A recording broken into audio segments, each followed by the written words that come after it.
going on, guys? Welcome back to W.D.Y.D. CSP. What do you do as a central store processor?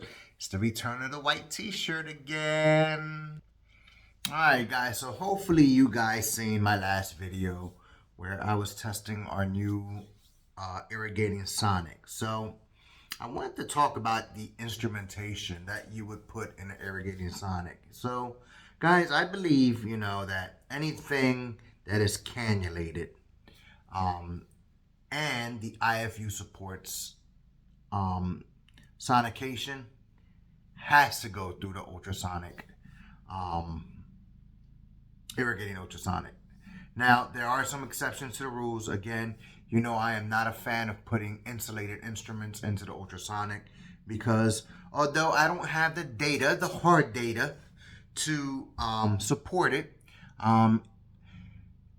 I believe that, the ultrasonic will loosen up and damage the insulation on instrumentation that has insulation. Because again, most of our IFUs say for the ultrasonic that no rubbers, plastics, things of that nature can go into the ultrasonic, but yet we allow coated instruments or instruments with plastic handles to go into the ultrasonic. Doesn't make sense to me, but who am I? I'm just a technician, and I try to apply common sense to some strategies. But until the hard data's out there, I really can't argue that fact. But what I have in front of me is an instrumentation that does have a port, right? But it is a needle holder. It is a laparoscopic needle holder. So as you may know how this operates, there is actually an insert that goes along in there that's connected to the handle. So there's no real way of getting a borescope down there, one. Two, a brush to really get that mechanical cleaning in there, that friction in there. Pretty much that's all I have is two. Three. The third one is that when this comes over to the prep and pack side for you to assemble, there's no way to inspect the inside in there. There's no way to really confirm or assert that this was properly cleaned. Now, I'm going to tell you that I've taken instruments like this apart. I've cut off the ends, broken the tips, and pulled that insert out. And let me tell you, what you find in there is not pretty. So if you've ever left any soil in there and you've placed this through the sterilizing process, I don't care how many times you flush and how long you soak this instrument, you'll never be able to remove the burnt on tissue or bioburden that's in there. So this instrument would be forever contaminated, and let me tell you, it'd be scary to see what most of these instruments look like inside. But here's the perfect storm. So you guys receive this instrument for the first time. You have a irrigating sonic. You go ahead and you do your manual preparation for this instrument, because this instrument's going to go into the sonic and it's probably going to go into your washer disinfectors. But should this go into your washer disinfectors if you don't have an irrigation system in there? Again, that's another point that I like to point out with cannulated instruments. If you don't have an irrigation system in your washers, I really don't believe that they should go into the washers either, because all you're doing is washing and disinfecting the surface. You're doing nothing for the inside of the channel unless you hook it up to an irrigation system. So this instrument is actually pretty unique in that if you're not familiar with it, it does have moving parts back here. So this is actually to lock the jaw in place and then unlock it. The other thing is that there is a screw under here, right? And the screw is to tighten up the shaft so you can actually turn the jaw so it does rotate. But there is another function for that screw, right? This is actually a take-apart instrument.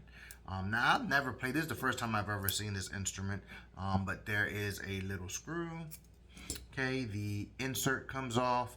There is like a little, I guess a little anchor or a hoist there, but the insert doesn't come out. So when you manually prep this, first of all, pre-cleaning, you should be flushing that port at point of use to make sure that nothing in there is remains in there, preferably with a pre-mixed wetting agent so that soil remains moist. So when we get it over to the prep and pack area, then when we get it over into decon, when we do our initial rinse, we can do a thorough rinse and remove most of that debris in there.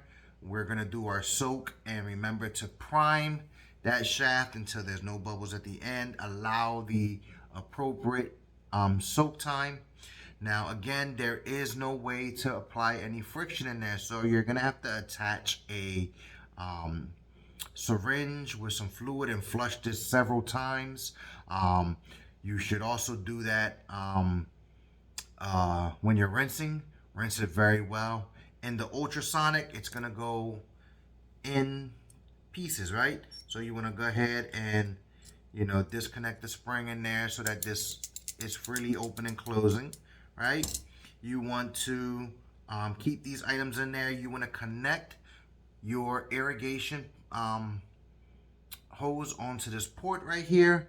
You actually, if you have one of those Sonics that actually have an insert for the tip, it'd be a good idea to put that on there as well, and allow that Sonic to just do its thing. Give it a good flush inside, and you should do this every single time. And more likely than not, you're gonna have a very clean instrument. If you're gonna go through the washer with this, again, I recommend that you put this through a washer that has a MIS rack or some sort of irrigating hoses as well, to give that a thorough cleaning as well, and disinfection to properly clean this instrument. Other than that, if you don't have one, I think it's honestly, in my opinion, it's kind of pointless to throw it through the washer, really, because you're just going to be getting surface cleaning, and you probably have already achieved that with a good manual cleaning and the ultrasonic cleaning. It won't hurt, but it doesn't benefit either, aside from you're going to get thermal disinfection of the instrumentation. But again, who am I? I'm just a technician, and it's just my opinion that all ported instruments should get a fair shake of being clean, rather than some of the shortcuts that we do in the industry with our instrumentation. I wanted to point this instrument out specifically because, again, when I seen this instrument and I was able to take it, I immediately looked at it and was like, oh, something's going on with this instrument. Let me try to take it apart and see what I can do with it. Again, I wasn't familiar with this instrument. I didn't have a clue what I was looking at, honestly. First time I ever seen it. I've actually been exposed to this brand just recently.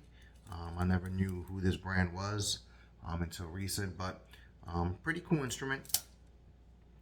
Again, one of those designs that I say, because we can't get in there to put any physical mechanical cleaning action in there, no actual friction in there, honestly, I believe these instruments should have limitations of use before being discarded. All right, guys, what do you think? As always, stay true to yourselves, keep it 100, and peace.